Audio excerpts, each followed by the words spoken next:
So hear me out. I have a theory. Now, I'm not even sure it's a theory.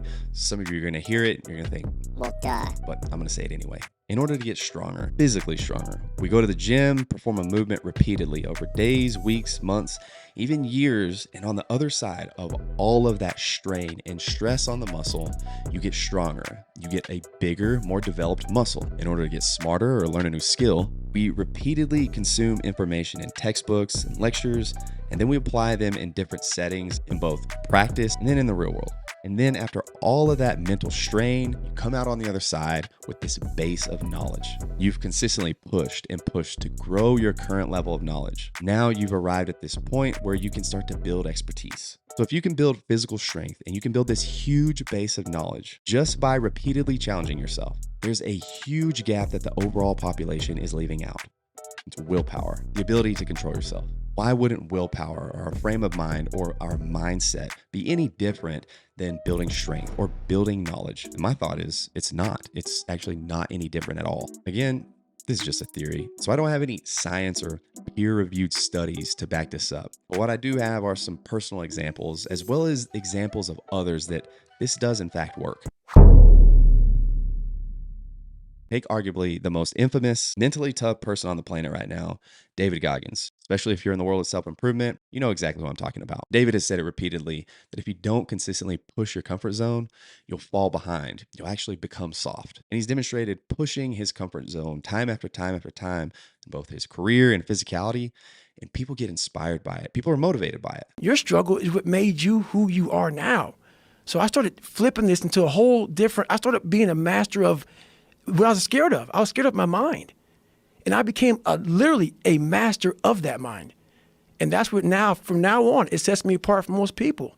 I started diving into that. If that's not enough evidence, then think about yourself for a second. Think about the dopamine rush that you get when you challenge your comfort zone, or you get that win after you come out the other side and you did something that was challenging. Taking a cold shower, going for a run, and getting a personal best time. Getting in front of a group of people and delivering a presentation that you've been battling the nerves of for weeks. These are all things that, if you complete them, you have concrete evidence that you pushed yourself, you pushed your comfort zone to a level that you haven't been. Or if you have been to that level, you pushed yourself there even if you didn't want to. You've exhibited willpower. You took the desire to hold back, to quit, or to not even show up at all, and you persevered. You took your emotions out of it, and you took yourself to another level. Now, after all that, you can't tell me that consistently doing things outside of your comfort zone won't make it easier to keep pushing your comfort zone.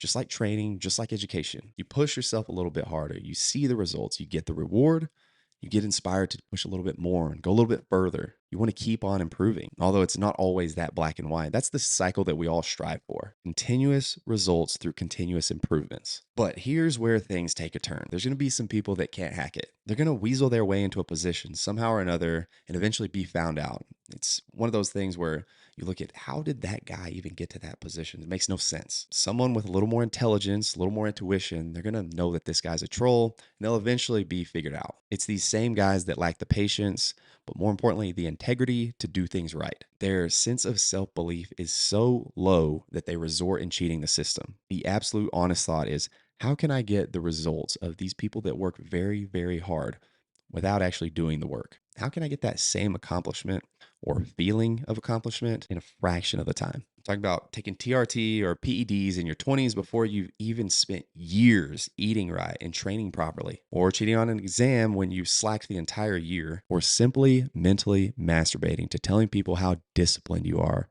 when in reality, you go home, you have no willpower in the dark. Well, if you didn't notice, it's getting much easier to get the results without putting in the actual work. And it all starts by lowering your standards. The problem is, if enough people lower their standards collectively, this builds momentum as a whole, and it lowers the standards for everyone else. Now, for the entire reason I made this video in the first place, one of the toughest things for most single men is to approach a woman that they'd like to date. It's intimidating. Rejection is tough. It sucks. We can all agree on that. So naturally, we've lowered the standard. Instead of having to physically get up and go talk to someone in person, you can get on an app and start the conversation a little bit easier. The benefit is you can hide behind a screen while you face rejection, and it's not as painful. And a lot of people have found true love this way. So I'm very happy for them. I mean, it wasn't totally easy because they still had to put their neck out there. They still had to meet the person in person, and they still actually had to have a conversation. But that It wasn't easy enough for a lot of guys. I came across this article. To be honest, it makes me absolutely embarrassed. It makes me embarrassed that there are still men out there that want it even easier, want to skirt around the hard work and make things as easy as possible. It's soft, man. It's so soft. In this article, I pulled it from Forbes, but it's really on every major news outlet. So a simple, quick Google search and you'll be able to find it. It talks about how this woman put over 2,000 hours of her YouTube videos into AI and developed an AI version of herself to sell as a virtual girlfriend for $1 a minute. We've got OnlyFans where you can pay a subscription to watch the pixelated version of a real woman with the hopes of maybe meeting this woman in real life someday. But now you can pay by the minute to make a woman that is artificial intelligence. You can make her your long term girlfriend. And you can look at this in a few different ways. So, the first way is you can recognize that this woman has great financial sense. She's seen an untapped market, at least in this way, of weak, vulnerable men that are willing to do anything. In the first week, she made $70,000. And I'm not blaming her at all because it's ultimately the market with supply and demand that determines if this is a viable product or not. Now, the second way to look at this, on the topic of this group of men being so vulnerable and weak, this is absolutely embarrassing. I'm embarrassed that it has even gotten to this point as a human race, not even just as a man, not even just as men. I know people can get down in an atrocious position, but dude, you got to have an ounce of standards or even a little bit of self respect. You know, when you're in an environment, you just subconsciously know things are going downhill. Maybe it's a relationship or it's a job. You just know if I have two options here, I can either try and fix this sinking ship in hopes that I don't go down with it, or I can just jump and be done with it. Well, the environment in this case is this collective group of men that are embarrassing the rest of us. It's making men or humans in general look like clowns. When does common sense come into play and people start to realize that this is beyond wrong? It's weird. And the third way to look at this is you can simply look at it like Darwinism.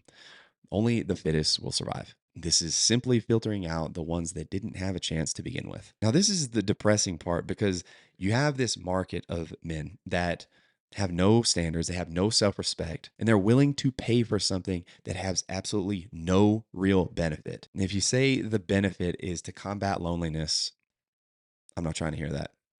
That you and I both know that is not true. This is a make believe friend, it's not real.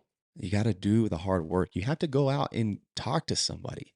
At least message someone online that's a real person. Consistently push the comfort zone. However, you look at it, it's completely up to you. But the real reason why this is concerning is because it's just another instance where we're seeing a steady drop off in the standards for men. It doesn't really take that long of research to see that standards over time have slowly been dwindling. First, we know obesity rates have climbed over the last few decades, if not longer. Bad foods have become easier to get, while nutritious foods oftentimes cost a little bit more and sometimes require a little bit more prep. Instead of raising the standards, we make dumpier foods easy to get. The result is people that become incapable of performing everyday tasks that should be relatively normal.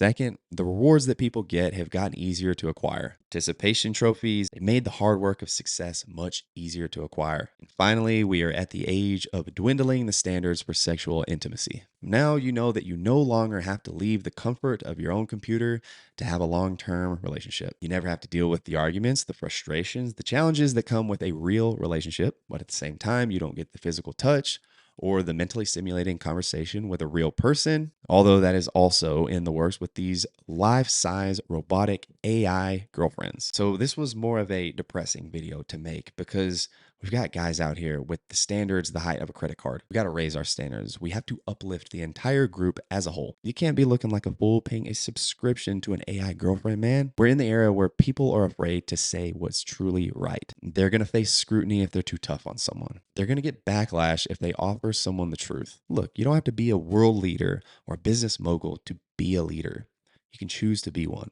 Starts within. But the more we allow men to continue to fall like this, to accept average and be mediocre, the more this group is going to grow and grow and grow. And decades from now, it's going to become the norm. We all had a chance to stand up and say something about it that, man, this is wrong. You can't be doing that. Since the masses are all doing the same thing, you want to stand out. Further separate yourself from the average dude and have your own voice. You got to do what others won't.